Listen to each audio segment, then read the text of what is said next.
everybody, I'm Michael. I'm back here with my client Bonnie, who just also so happens to be my favorite little sister. And today we're going to talk about coconut palms and how you can best use them in your yard. So, you ready to dig in? Let's grow!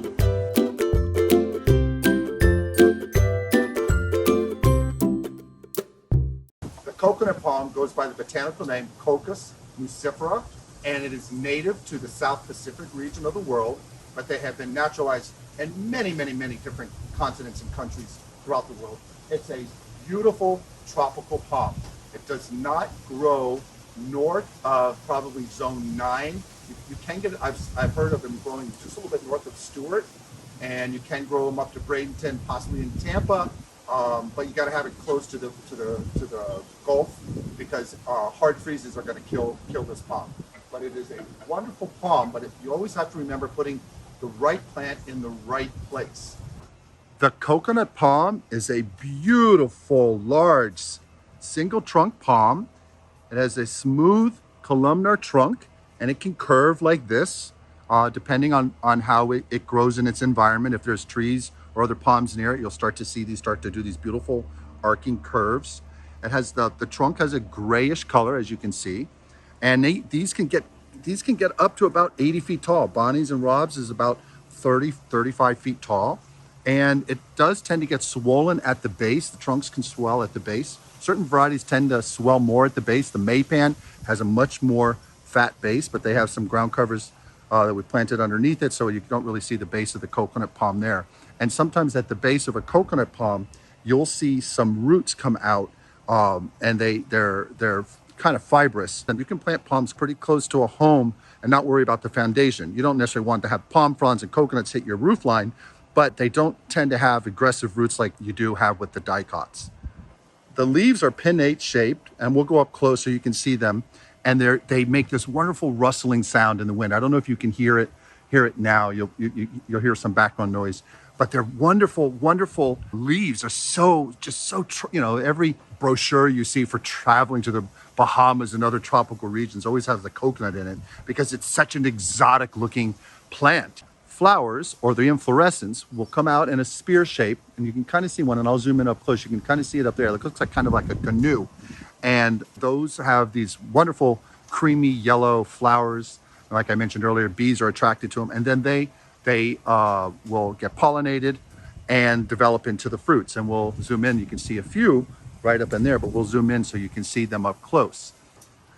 And the coconuts are about 15 inches long, or maybe, in this one here is only about 8 inches wide, but they can get to 12 inches wide. Look at those roots though.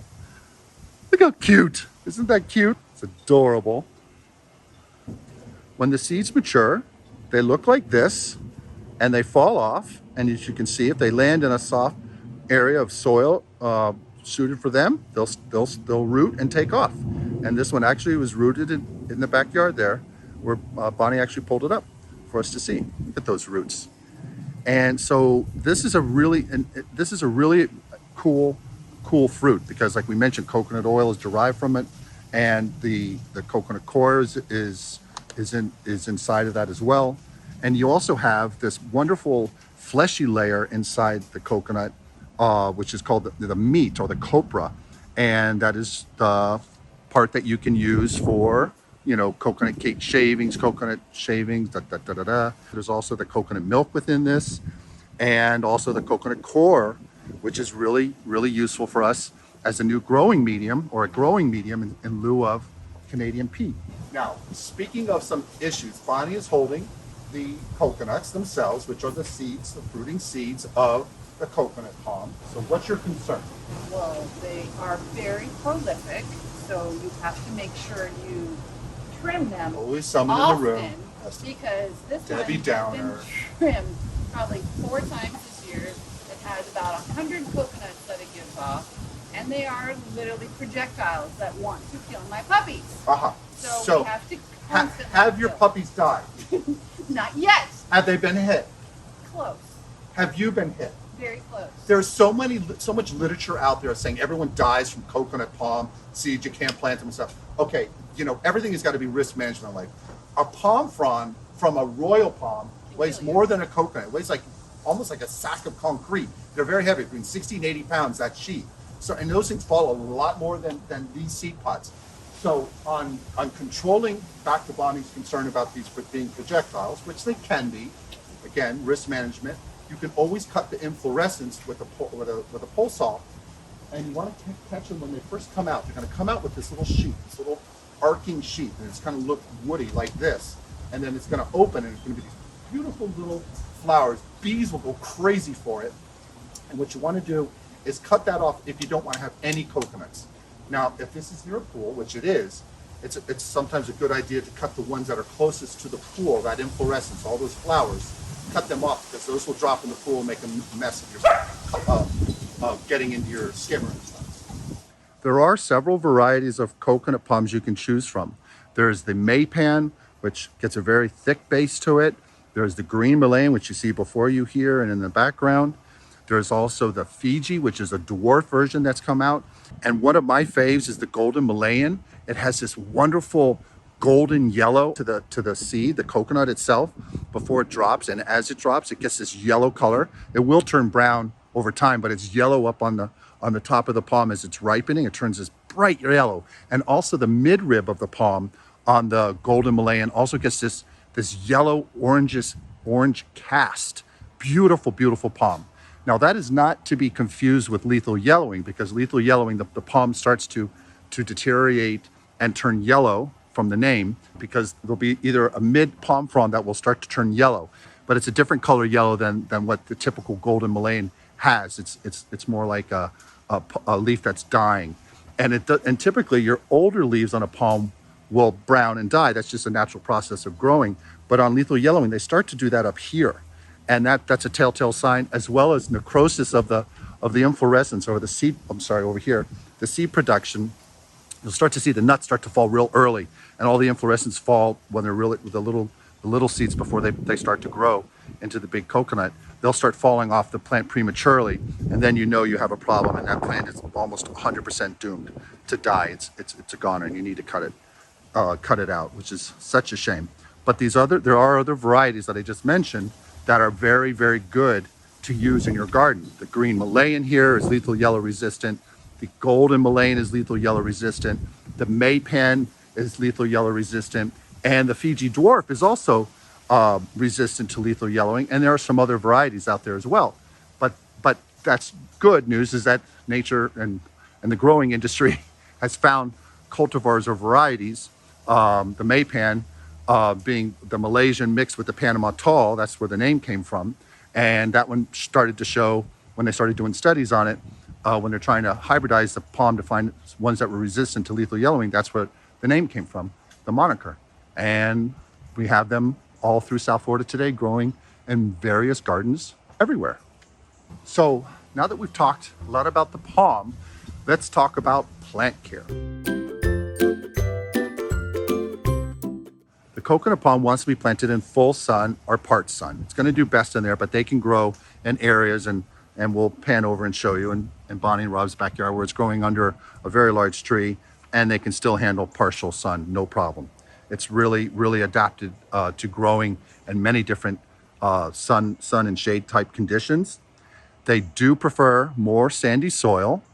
So if you can provide that, and we'll give you a little in-depth written care instructions where you can see all of this on how you can take care of your coconut palm later in this video.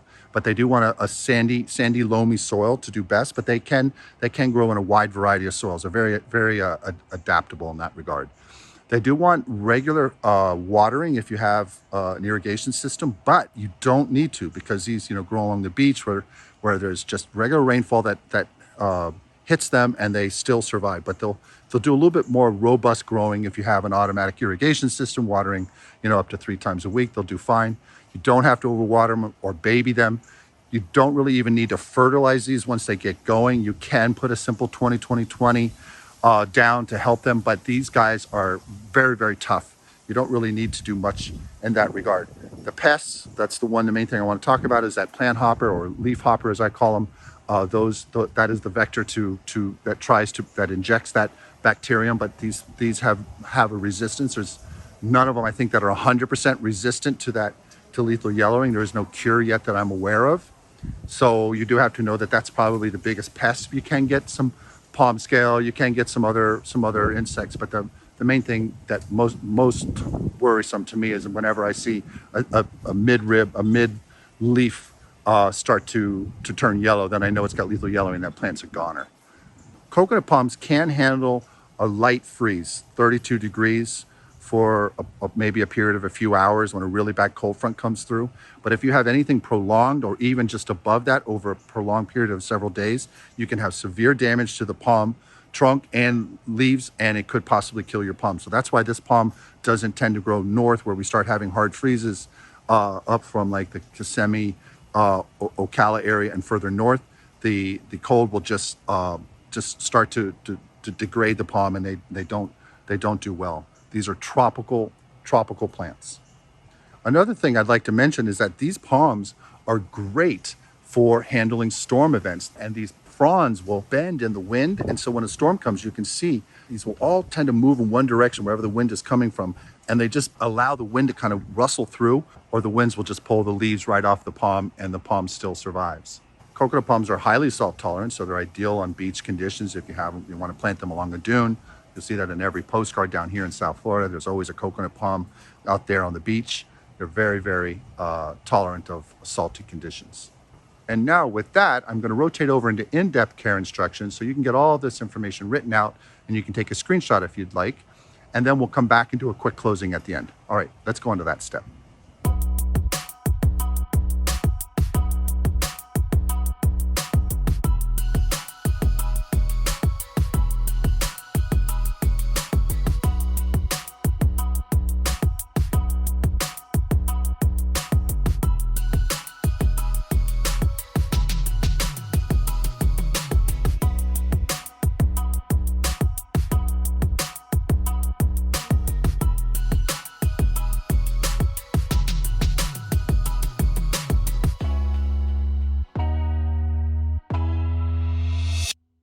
Thank you for stopping by. If you have any questions or thoughts, just leave them in the comments section below, and I'll make sure I get back to you. And on behalf of Rob, the mastermind, Bonnie, my brother-in-law, Bonnie's husband, behind this beautiful garden oasis. Again, I only had a little bit of help given to him.